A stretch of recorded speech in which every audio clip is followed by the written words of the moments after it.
TDR బాండ్ల కుంభకోణంలో మాజీ సీఎం జగన్ ను అరెస్ట్ చేయాలని టీడీపీ నేత బుద్దా వెంకన్న డిమాండ్ చేశారు. టీడీఆర్ బాండ్ల కుంభకోణంలో జగన్ సూత్రధారిగా కారుమూరి నాగేశ్వరరావు సారథ్యంలో కోట్ల దోపిడీ జరిగిందని బుద్దా వెంకన్న విమర్శించారు. జగన్ ప్రభుత్వంలో చేసిన అవకతవకలపై విచారణ చేయాలని, ప్రభుత్వ ఆదాయాలకు గండి కొట్టి వారి సొంత ఖజానాలను నింపుకోవటంపై సిఐడికి ఫిర్యాదు చేస్తున్నామని బుద్దా తెలిపారు.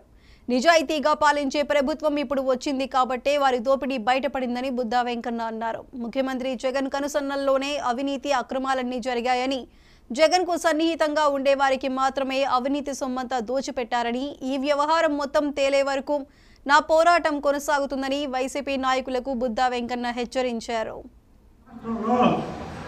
ఇలాంటి బాండ్లు కానీ లేదా లిక్కర్ కానీ లేదా ఇసుక కానీ లేదా మైనింగ్ మీద కానీ కొన్ని లక్షల కోట్ల రూపాయలు జగన్మోహన్ రెడ్డి దగ్గర నేర హానిగల్లో ఉన్నాయి. ఇవన్నీ కూడా తీయాల్సినటువంటి బాధ్యత ఉంది. కాబట్టి జగన్మోహన్ రెడ్డి చేసినటువంటి అవినీతి మీద నా పోరాటం ఈ రోజు నుంచి స్టార్ట్ చేశా. అది ఫస్ట్ టీడీఆర్ బాండ్ల కానీ మొదలు పెడుతున్నా. దీన్ని ప్రతి ఒక్కరు కూడా దీనికి సహకరించాలి. ఎందుకంటే ఇది ప్రజాధనం కాబట్టి ప్రతి ఒక్కరు సహకరించాలని కోరుకుంటున్నాం.